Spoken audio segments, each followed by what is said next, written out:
The Flynn's Keychain is back with another classic arcade port. This time it's Qbert for your Intellivision, Intellivision 2, Tandyvision, and Sears Super Video Arcade. Let's go ahead and take Qbert, let's pop it in my Intellivision, and see how it holds up today. Let's go to the game.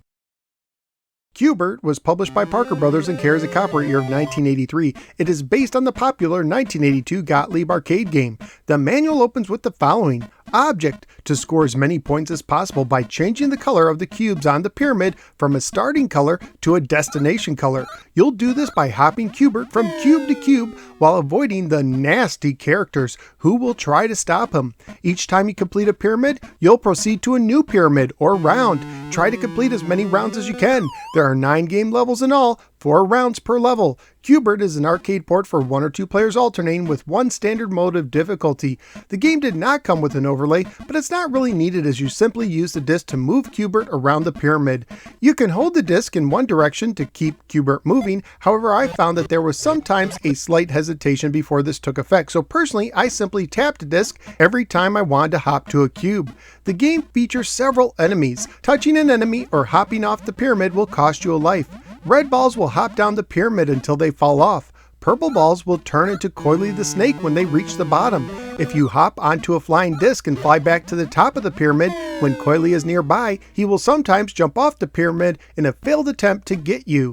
Ugg comes from the bottom and travels on the sides of the cubes. The sunglass wearing Slick starts at the top and changes back the color of the cubes that he touches. However, you could catch him by touching him.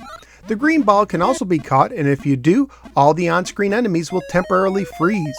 When the game starts, you simply have to jump on a cube to change it to its destination color, but as you get farther along in the game, you will face more challenges, including cubes that have a middle intermediate color that must be activated before the destination color, and cubes that can revert back to their starting or intermediate colors when jumped on after reaching their destination color. Scoring wise, when Qbert changes a cube to its destination color, he gets 25 points and 15 points if he turns it into its intermediate color. If he catches a green ball, he will get 100 points. If he catches Slick, he will get 300 points. And if he can get Coily to jump off the pyramid, he will get 500 points.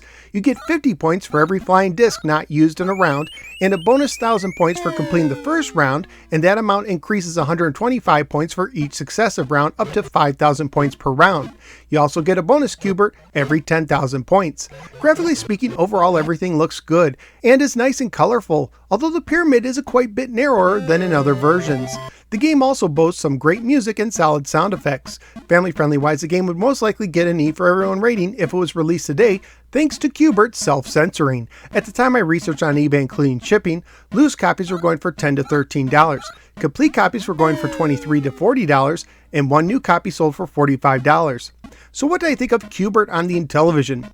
Overall, I was pretty impressed. The game looks good, sounds good, and the disc seems like a great option for the controls, which sometimes give other system controllers a tough time. That's not to say there isn't some drawbacks. First of all, the game is pretty tough, so some difficulty options would have been a plus. And the top of the pyramid is so close to the top of the screen, it can be very hard to anticipate and avoid enemies coming from the top. And even though the controls work very well, there were a few rare times when Qbert didn't respond to a tap. Playing this version made me wish I could make a Frankenstein Qbert, where I could take the graphics and continuability from the NES version, the difficulty options of the 2600 version, and the controls from the Intellivision version. But all drawbacks aside, I was still overall impressed with Qbert on the Intellivision. So where am I going to rank Qbert? This one is going right next to another arcade port, Frogger, in the 13th position. And since I'm more of a Frogger guy than a Qbert guy in general, Qbert is going to be right after Frogger. So of the 27 games I've now ranked on the Intellivision, Qbert is scribble talking into the 14th position. Qbert is a solid arcade port on your Intellivision. But that's only my opinion. What do you think? Let me know in the comments below. Also, please like, share, and subscribe. Follow me both on the Facebook and the Twitter. Check out some of my many other videos and sign up at patreon.com/nosweargamer, just like Joe T did, to support the show and gain access to exclusive perks. Thank you for giving me a little part of your day, and I look forward to seeing you next time in the next episode of the No Swear Gamer. Take care and watch out for enemies who drop from the sky.